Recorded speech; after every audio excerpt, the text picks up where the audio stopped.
Coming to you from an undisclosed location somewhere deep in the heart of the Santa Monica Mountains, I am your intrepid host, L.A. Marzulli, and we have a very special guest tonight, Mondo Gonzales, with a brand new book.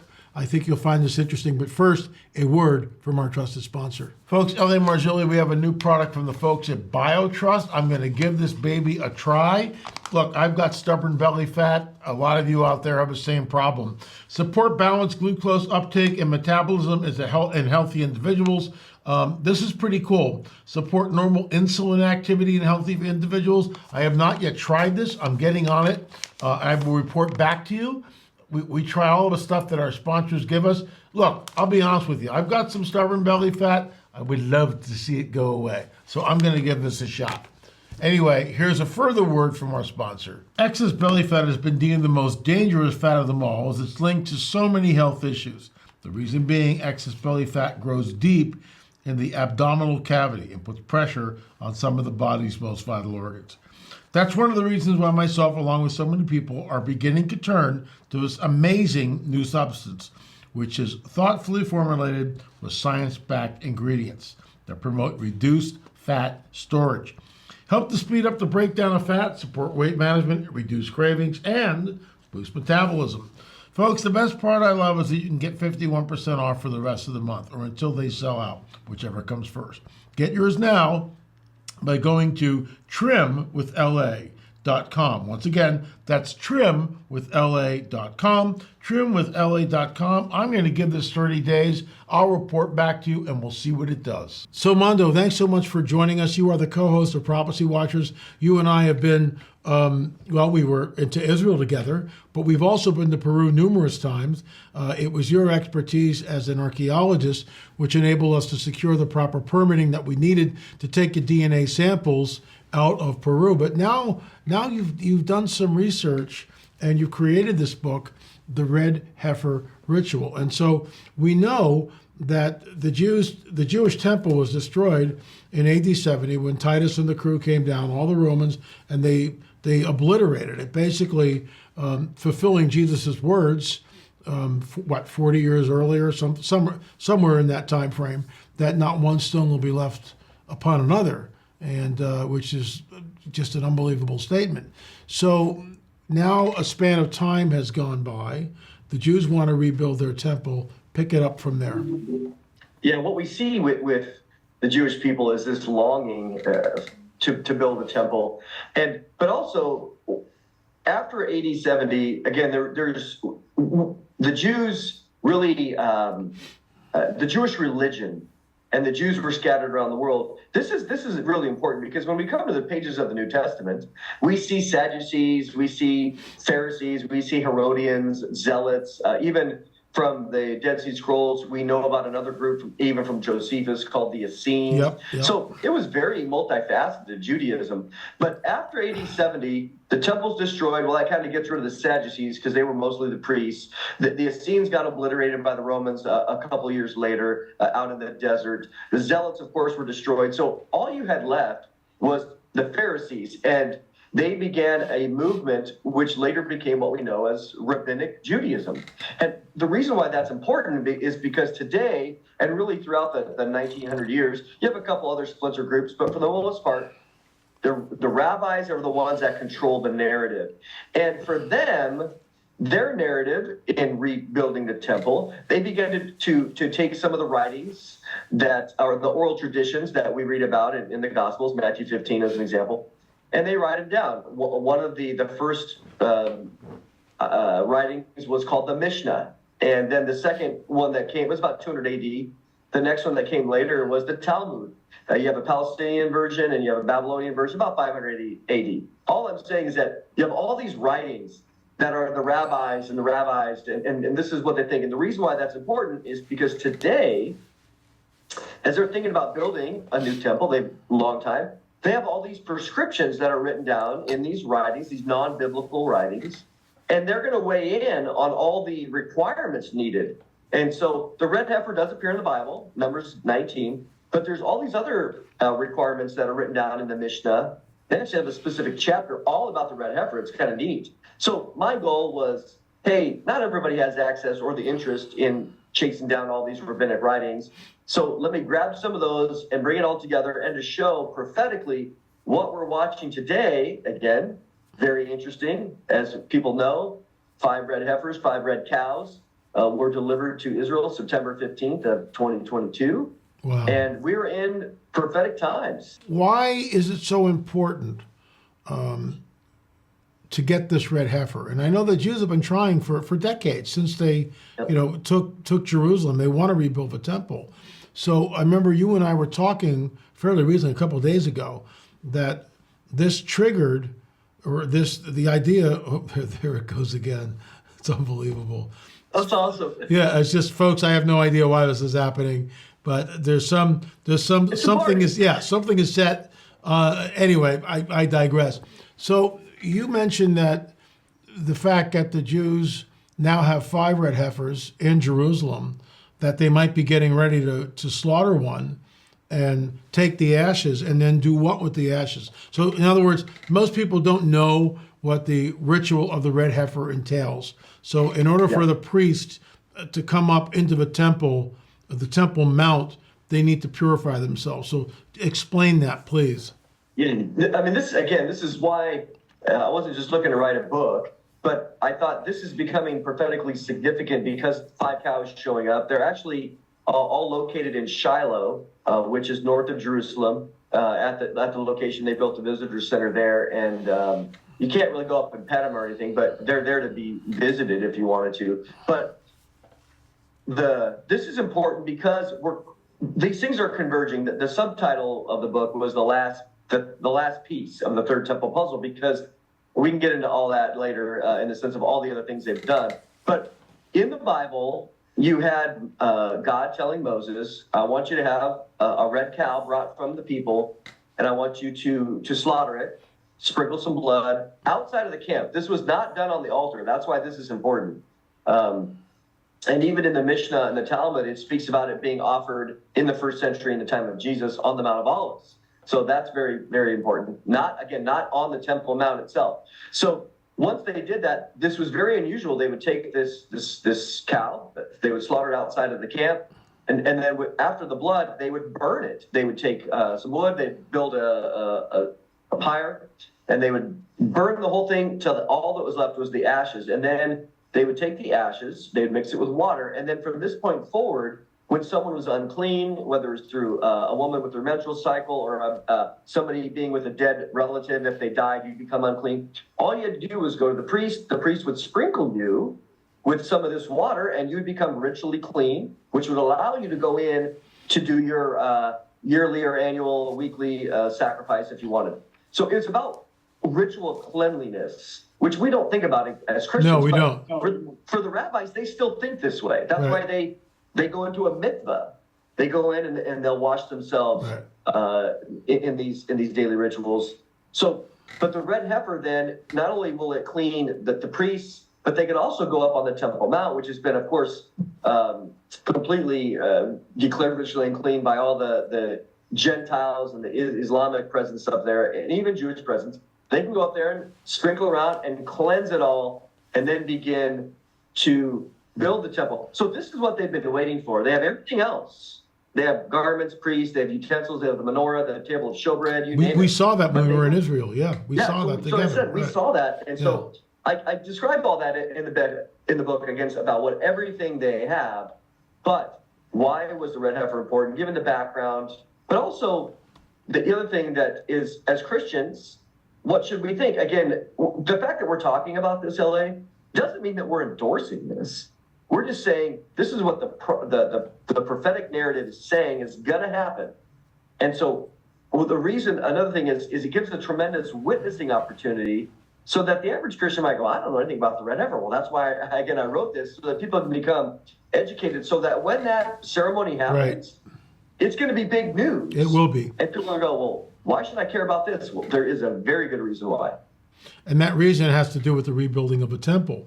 But you and I were speaking, not on this particular program, but you and I were talking just a couple of days ago that this may have been the reason why Hamas went after Israel. Is there any truth to that?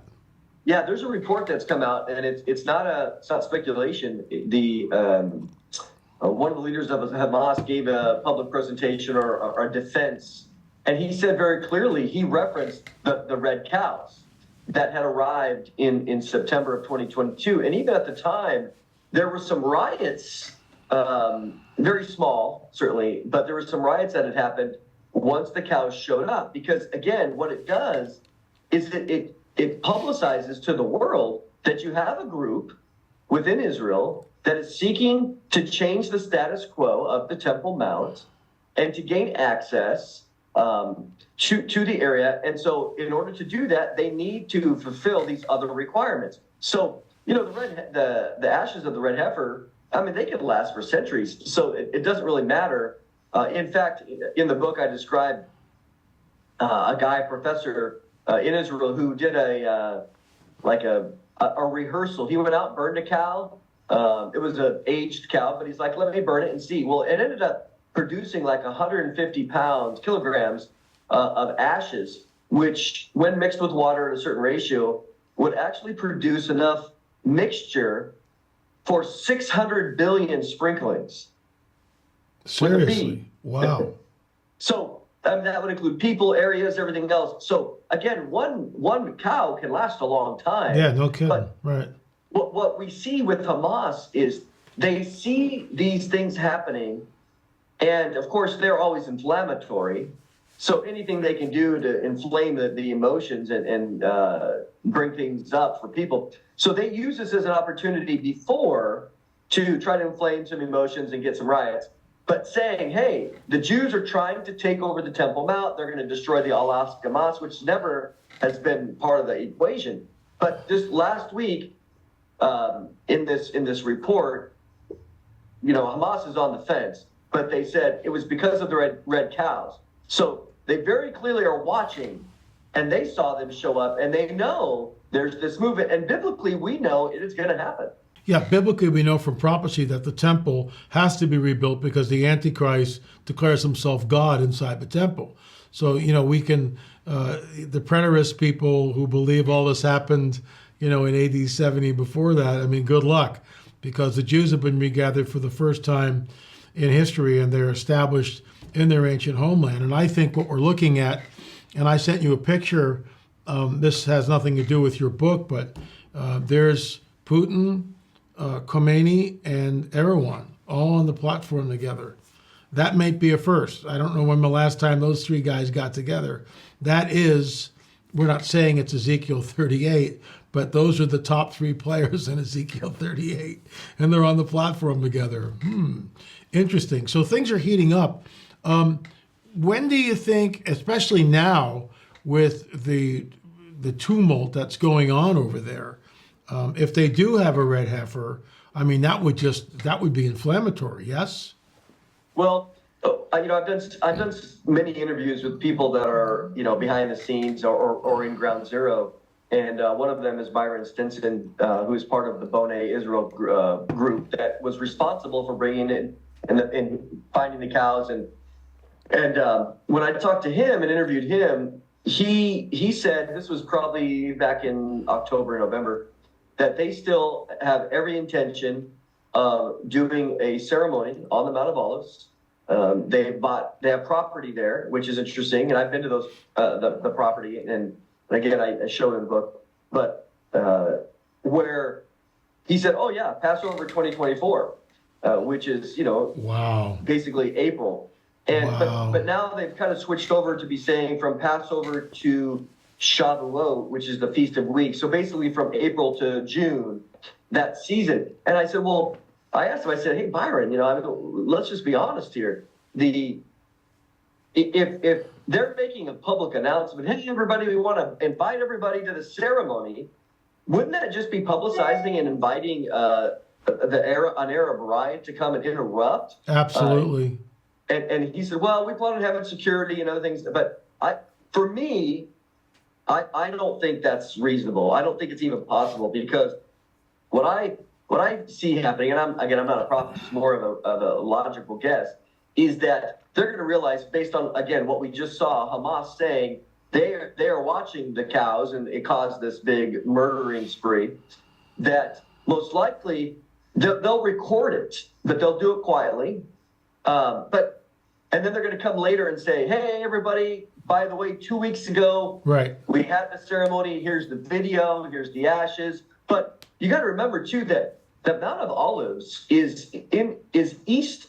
It's East Jerusalem. So it's east of the Temple Mount. It's east of the Old City. It's across the Kidron Valley. Right. And it's just north of the Silwan Palestinian village. Right. So if you burn something there, a cow, and again, this gentleman, this professor did it. I mean, you're talking, it's like a major bonfire. You got massive amounts of smoke coming up, which draws attention. So they're going to have to find a way to do it, and it's so close. I mean, you could walk from Silwan over to one of the properties in maybe 10 minutes at the most, walking. So driving would be easy, and the other property they have is just north of that, maybe another 3 or 4 minutes. Because what you see in the Mishnah, again, this 280 writing, they're talking about the cow being burned straight across from the temple. And so it has to be where the elevation of the property has to be high enough to where if you burn the cow, you can see the Temple Mount area. Wow. So if you're too far in the valley, you can't see over the wall. Right. But if you're high enough, you can certainly look. We've been there, Yeah. where you get a nice view looking down. Everybody gets their pictures there from the Mount of Olives. It's great location. So I wonder in the next, again, here we are in the next few months. If this happens, we are living in unprecedented times. That's why, I'm not a real dramatic sensationalist, but I'm like, hey guys, this is the first time in 1900 years That's right. that we have at least one cow that is qualified. There's actually one of them has been mostly disqualified, so there's 4 still qualified. If they've got it, they're going to do it. And I agree with your scenario. I think the way to do it would be, sub rosa, no one knows what's going on. Hey guys, here's the video. So and this is why the book is so important, because this is future. And, you're taking what we know has to happen and making it so, the common guy, the common man or woman, who doesn't have the time to sit there with all the commentary and go through the Mishnah or the Babylonian Talmud or whatever, you've done the homework. So how do we get the book, Mondo? Tell us. Well, I mean, the easiest way is, prophecywatchers.com. And even if they can get it from you. Yeah, we're going to carry it. We're going to carry it in our bookstore too. So it'll be there. Yeah. And so they can get it from you as well. And, it's on Amazon, but I don't recommend supporting Jeff Bezos. But nevertheless, I wanted to write a definitive book about this topic because it is a very narrow topic, but here we are again. In a few months, people are going to be, I think, wondering, hey, why was that significant? Well, this is why I wrote it, because whether they do it now or whether they do it in 2 years from now or 3 years from now, the information is still there. The prophetic truth is still going to happen. So we're not prophets. We're not saying it's going to happen in the next window, even though that's what they want. We just know that even if it's not these 4, it's going to happen because Scripture says that the temple will be rebuilt. And everything else is done. This is the only thing remaining. And so one of the things I do in the book is I talk about the convergence, not just of signs, the major prophetic signs, but under the umbrella of the third temple, that there's a lot of things that are different right now that people, the scoffer, well, they've always been saying that. Well, yeah, that's true. I agree. But what makes this time different is going back from, again, the 1980s when they were looking for the original, red heifers or trying to do it. This is the first time, again, that we have some. And they officially became of age in November. So that's different, too. There's been red heifer candidates before, but as they got older, they grew non-red hairs because you can't have more than one non-red hair in the same follicle. It's not just over there. There's a black hair. No, it's out of the same follicle. You can't have more than if you have 2, then you're in trouble. So that's the key. And that's in the Mishnah. I mean, so this is where you have these rabbinic writings. So what I'm saying is none of that's biblical. So for the fact that we have 4 cows that are qualified with these extra stringent requirements, I think is a miracle in and of itself. That it doesn't mean that God is endorsing this, because again, for everybody to make it clear, Jesus is the final sacrifice. Yeah, that's it.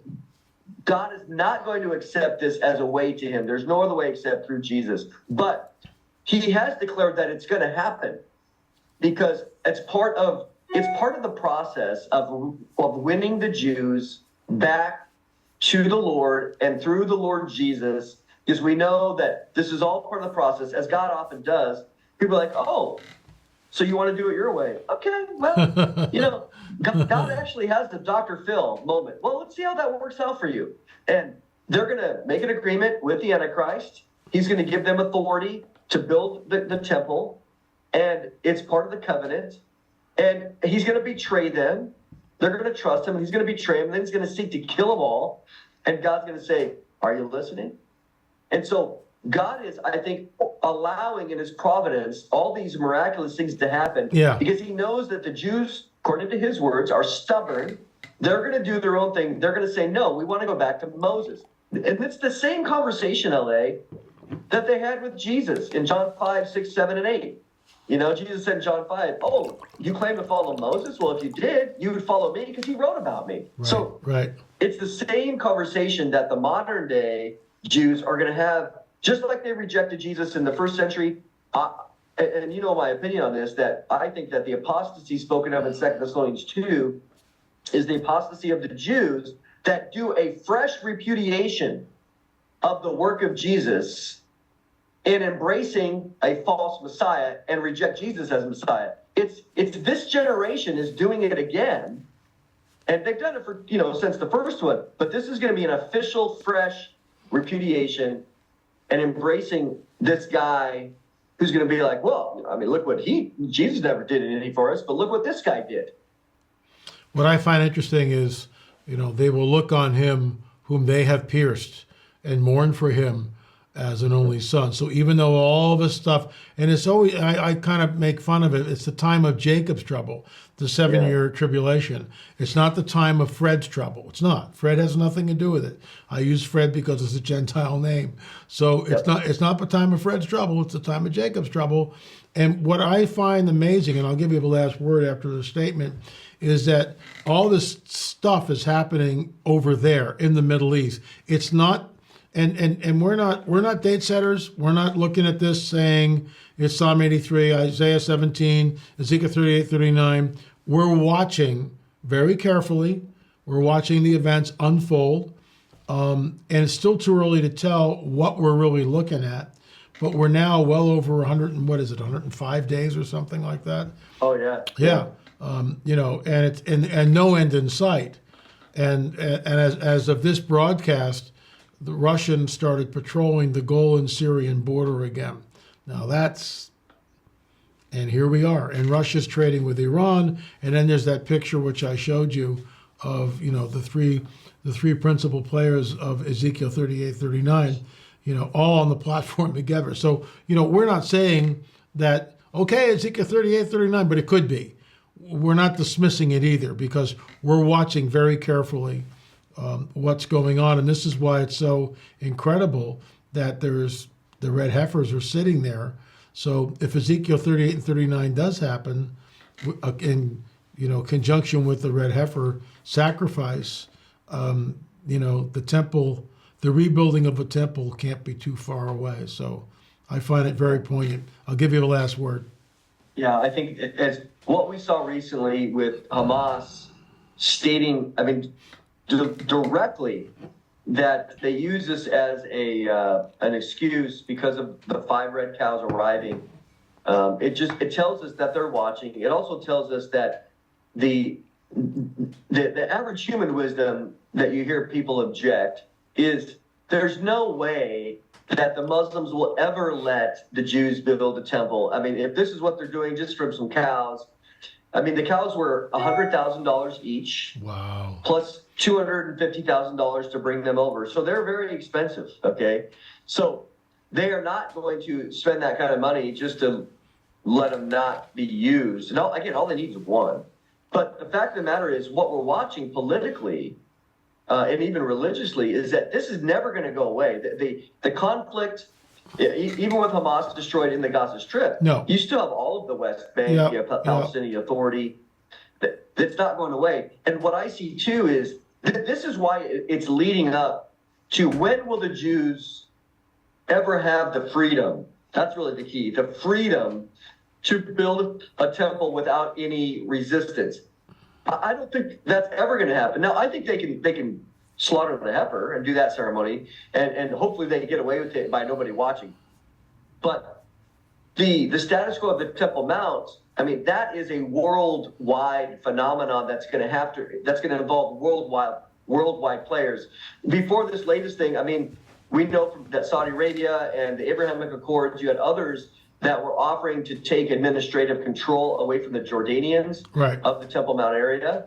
And so if that was to happen, you can see a lot of ways it would, but it would require a great level of worldwide global efforts. Now, this is why I think even if the red heifer is slaughtered now, it still could be a few years before the temple is built. We don't know. The Bible doesn't give a time frame. All we know is this. This is important. That in the middle of the tribulation, the temple exists. That's all we know. It's a snapshot. It could have been finished a day before the sacrifices, because the sacrifices are ceased. It could have been finished a day before, a week before, 10 years before. We don't know. All we know is it's there at that time. So the fact that we're seeing these things happen is pretty fascinating and unprecedented. I agree. Folks, here it is, the red heifer ritual. You can go to our website, lamarzulli.net.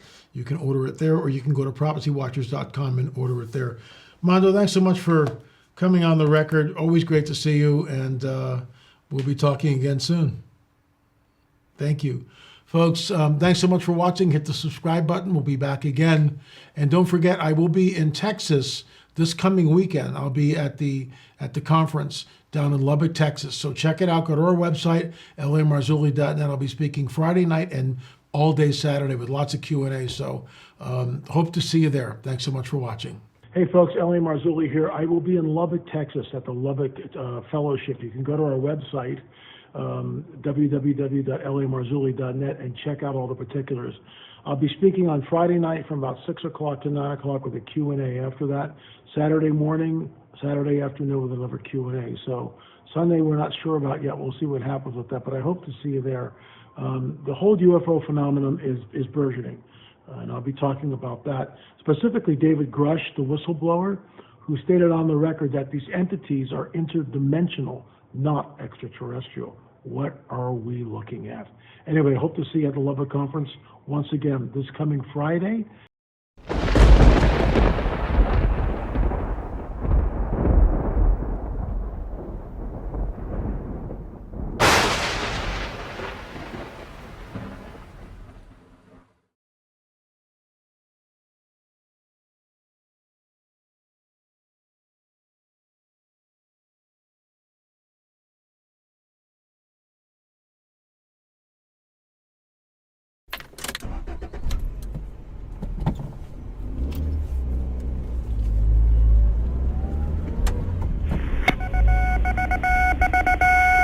Headline edition, July 8, 1947.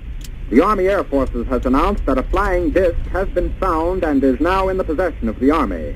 Army officers say the missile, found sometime last week, has been inspected at Roswell, New Mexico, and sent to Wright Field, Ohio, for further inspection.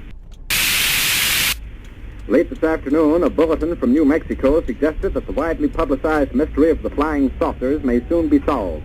Army Air Force officers reported that one of the strange discs had been found and inspected sometime last week.